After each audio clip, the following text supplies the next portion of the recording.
Bismillahirrahmanirrahim. Assalamualaikum warahmatullahi wabarakatuh. Alhamdulillah, salatu wassalamu ala asrofil anbiya yang mursalin wa ala alihi washabihi ajma'in amma ba'du. Rabbi shrah li sadri wa yassir li amri wahlul 'uqdatam min lisani yafqahu qawli. Kita berjumpa lagi di materi berikutnya tentang jaringan komputer ya. Kali ini kita akan masuk lebih dalam lagi ke jaringan komputer. Tolong disimak dengan baik ya. Oke, kali ini kita akan mempelajari yang dinamakan dengan OSI model dan TCP/IP layer ya. Mohon diperhatikan karena ini adalah basic atau dasar dari jaringan komputer itu sendiri.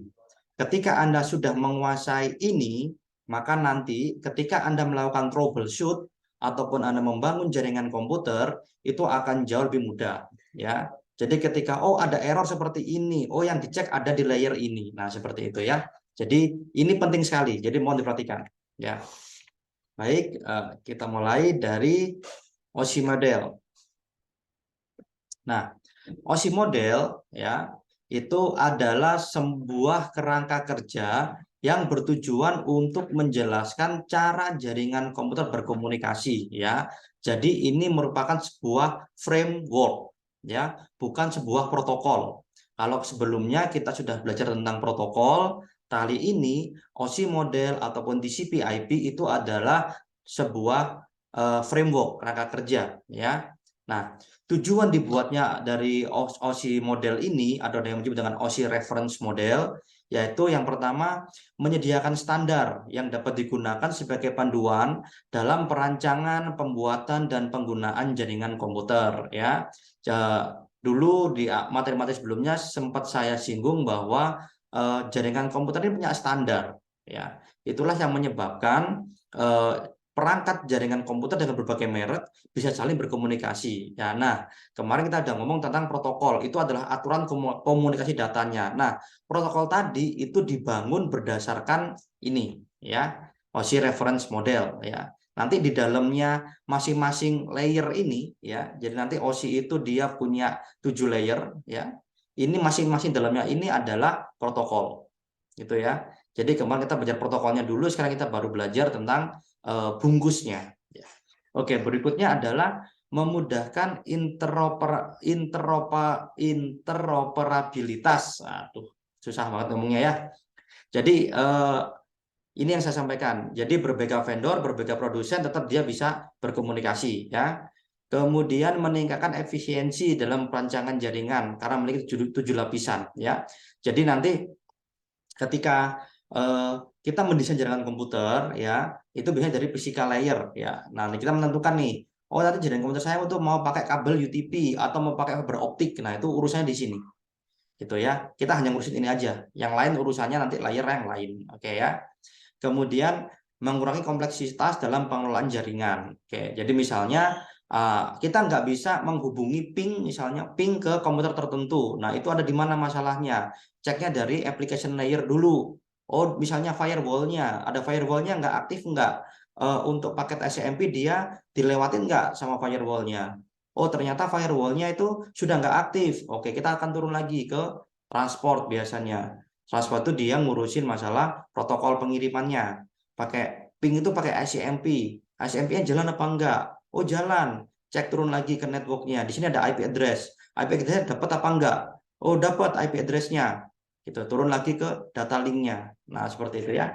Jadi analisanya seperti itu, step by step. Jadi nggak bisa misalnya kita mau menghubungi atau ngeping sebuah komputer, kemudian dia responnya request timeout, kesimpulan kita adalah kabelnya putus Pak. Nah, itu belum tentu. Ya, itu banyak hal yang harus dicek ya. Oke. Nah, ini ada layer-layernya di OSI model, yang di sebelah kanan itu adalah protokolnya di layer tersebut ya. Oke. Untuk physical layer ini dia ngurusin tentang fisik ya. Kita sudah belajar tentang di praktikum ya, kita belajar tentang crimping kabel UTP. Nah, itu urusan di sini nih, di physical layer ya. Kemudian di data link layer ini, di sini nanti ada MAC address. Kemarin sudah sempat kita singgung, MAC address itu dia ternyata disimpan di dalam CAM table-nya switch, betul ya. CAM table-nya switch. sehingga switch tidak membroadcast datanya, tapi hanya mengirimkan ke yang dituju saja. Untuk layer network, nanti ini urusan sama IP address. Ya, nanti kita akan belajar tentang IP address pada pertemuan berikutnya. IP address itu adalah alamat dari setiap komputer. Ya, kemarin sempat kita singgung di DNS, ya, bahwa server itu dia memiliki IP address. Itulah alamat yang dituju oleh data kita. Ya, jadi itu penting. Itu urusannya di layer network. Kemudian layer transport itu akan berhubungan dengan protokol pengiriman datanya. Kemarin sudah sempat singgung ya, ada TCP, ada UDP, ada SCMP, ada IMAP, ada POP3, banyak ya kemarin ya. Yang lupa silahkan buka video sebelumnya ya. Oke, kemudian session layer ini dia berhubungan dengan session. Jadi untuk komunikasi data di jaringan internet, terutama untuk website, itu dia menggunakan teknik yang namanya stateless ya, stateless. Jadi kita request, komputer kita request ke server, server mengirim data requestnya, kemudian close, hubungan komunikasi diputus, seperti itu ya. Nah, bagaimana agar kalau kita buat aplikasi misalnya user login, ketika dia masuk ke halaman tertentu, itu dia dicek dulu autentikasinya, gitu ya. Nah, itu sebenarnya dia itu terputus. Cuman dia akan mengirim namanya session. Nanti ini Anda akan dalami di mata kuliah pemrograman web biasanya nanti ya. Oke. Kemudian presentation layer itu berhubungan dengan protokol-protokol yang berhubungan dengan aplikasi ya. Kemarin ada sempat sekilas kita bahas ada aplikasi misalnya untuk membuka email ya, email klien. Nah, dia biasanya pakai IMAP. Kemudian ada aplikasi untuk apa namanya yang membutuhkan enkripsi ya. Sudah kita sempat singgung kemarin dan kita bahas HTTP ya dan FTP ya. Di sini ada SSL, Secure Socket Layer, ada SSH, Secure Socket Shell ya. Ini beda ya. SSL itu adalah enkripsinya, SSH itu adalah remote access ke server secara terminal menggunakan CMD ya, seperti itu ya. Kalau di Linux namanya terminal, tapi dia secure. Yang nggak secure apa namanya Pak? Namanya telnet ya. Nanti Anda silakan googling bedanya telnet dan SSH. Oke. Terakhir application ya. Application layer ini dia ngurusin tentang aplikasinya gitu ya. Oh, jadi kalau mau membuat web browser bisa nggak kita bikin web browser sendiri? Bisa ya. Yang penting kita harus mengikuti aturan-aturan komunikasi datanya. Misalnya web browser kita itu harus support protokol HTTP, HTTPS ya itu. Kemudian web browser kita harus bisa menerjemahkan DNS. Kemudian dan lain sebagainya, banyak ya. Ini urusan aplikasi. Jadi nanti kalau Anda misalnya menjadi sebuah software developer yang dia apa namanya aplikasi Anda itu akan digunakan di jaringan komputer, itu Anda hanya di sini aja mainnya. Gitu ya, di application aja. Yang bawa-bawanya ini udah urusannya network. Gitu. Oh, misalnya saya mau belajar Pak, belajar masalah enkripsi data. Saya mau membuat enkripsi data yang baru. Anda cuma dipresentasikan aja urusannya. Gitu. Bagaimana nanti data Anda itu dikirimkan ke perangkat tujuan, itu urusannya lah ya di bawahnya. Nah, seperti itu ya. Jadi itu tujuannya dari OSI model ini. Memang dia sengaja dipecah-pecah. Seperti itu ya. Oke. Nah, kemudian ini ada yang namanya data encapsulation ya. Itu adalah enkapsulasi itu apa istilahnya ya? Dimasukkan dalam kapsul ya. Tahu kapsul ya? Untuk obat itu loh kan dalamnya obat dimasukkan dalam kapsul pembungkus. Nah, pembungkusnya ini itu dia berlayer-layer, bertumpuk-tumpuk gitu ya. Nah, isinya apa? Isinya adalah protokol dari masing-masing layer tadi gitu ya. Jadi semakin ke bawah ini datanya misalnya ya. Anggaplah ini adalah data ping lah, anggaplah ping aja lah ya. Ping saya mau ngeping ke IP address tertentu gitu ya. Nah, application layer-nya, oh di sini dia pakai misalnya CMD ya, command prompt, pakai command prompt. Kemudian di presentation layer, di sini dia urusannya ada enkripsinya nggak ping itu, oh ping nggak dienkripsi Pak. Nah, tapi tetap di sini ada header-nya. Tambahin headernya presentation layer, tambahin headernya session, tambahin headernya transport, tambahin headernya network dan seterusnya. Jadi paketnya itu adalah gede banget nanti ya. Nah, ukuran paket ini dia punya ukuran maksimal namanya MTU, maksimum transmitted unit. Itu kalau nggak salah 1.500 kilobyte. 1.500 byte. 1,5 kilobyte ya. Jadi MTU 1500 byte itu adalah batas ukuran maksimal pengiriman data di jaringan komputer ya, termasuk ini header-headernya, header dan trailer, kepala dan buntutnya. Isinya apa Pak ya? Nanti kita akan coba lihat di Wireshark ya, di Wireshark. Di praktikum ada ini ya. Praktikum ada ya.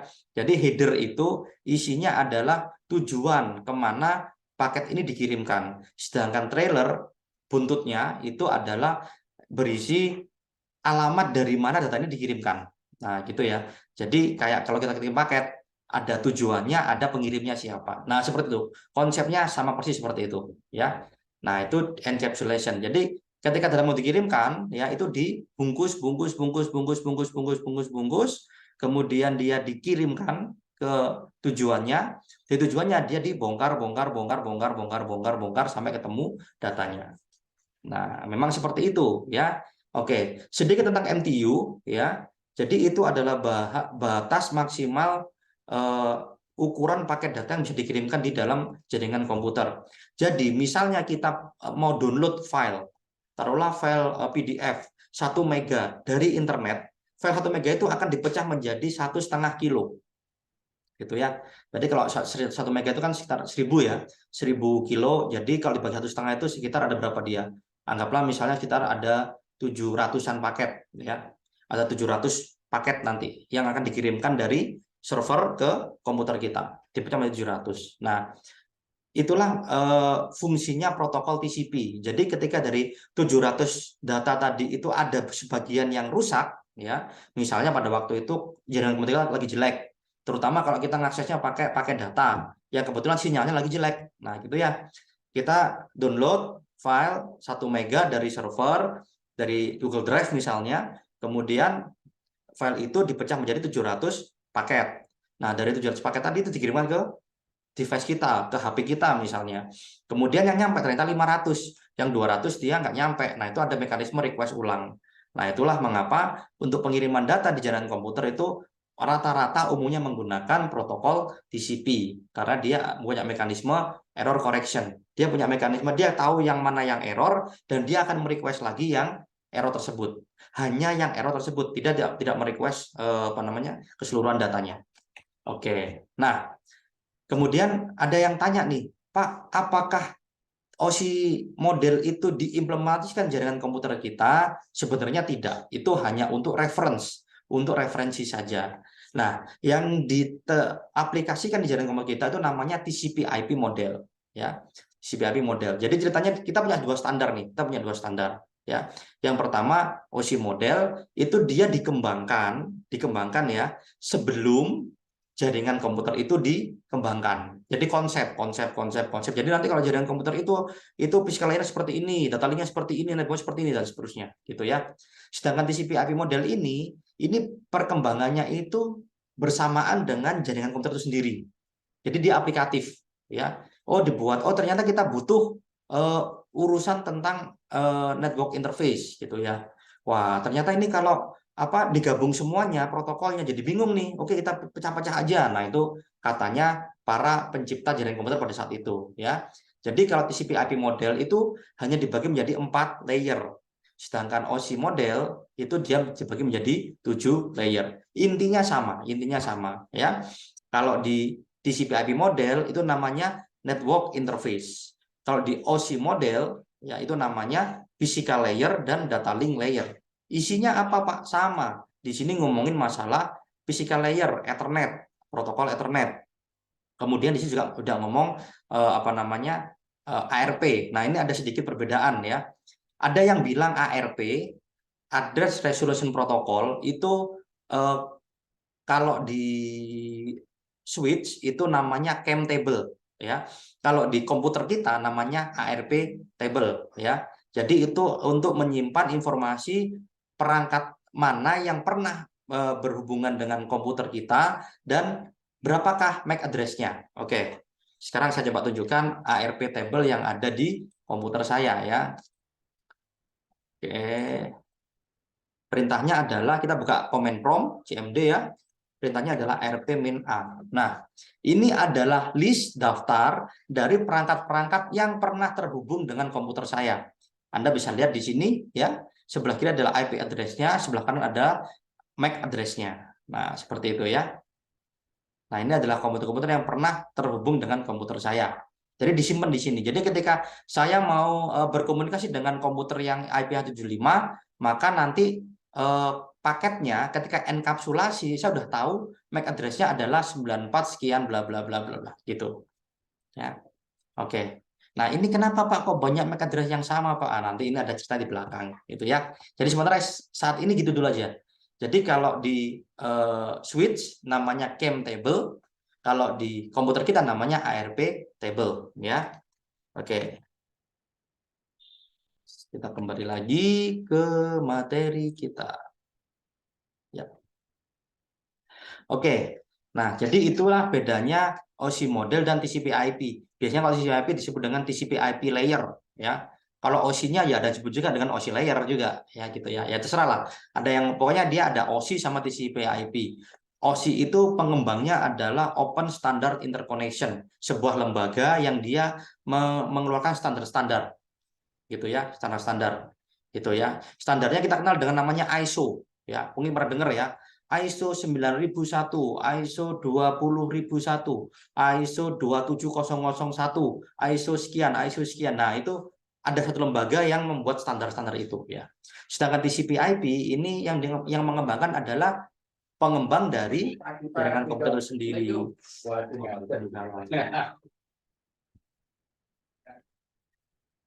Itu ya. Oke, jadi apa namanya? Itu bedanya TCP/IP dan OSI. Tapi pada intinya mereka itu sebenarnya untuk memisahkan layer-layer ya untuk masing-masing fungsinya. Jadi seperti itu, memudahkan kita untuk belajar. Ya. Oke, jadi kesimpulan untuk apa mata kuliah apa materi ini adalah yang pertama kita kenal dengan protokol. Protokol adalah aturan standar komunikasi data. Karena kalau nggak ada protokol ya nggak jadi komunikasi datanya ya.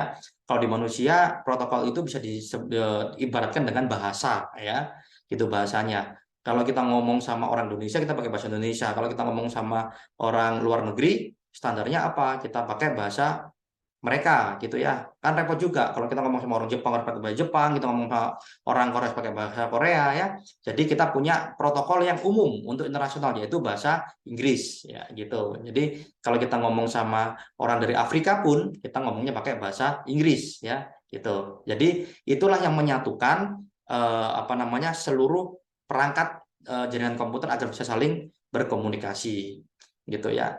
Nah, beberapa protokol yang umum digunakan, nah ini yang materi kemarin ya, TCP/IP dan sebagainya, gitu ya. Nah, di materi kali ini kita belajar tentang protokol-protokol ini ternyata dia dipisahkan menjadi beberapa layer di OSI model dan TCP/IP layer ya. Fungsinya sama yaitu untuk memisahkan semua itu ya agar kita lebih mudah untuk mempelajarinya. Baik, sekian untuk materi kita kali ini ya. Terima kasih atas perhatian Anda, semoga bermanfaat. Sampai jumpa lagi di mata kuliah selanjutnya ya, materi selanjutnya ya. Wassalamualaikum warahmatullahi wabarakatuh.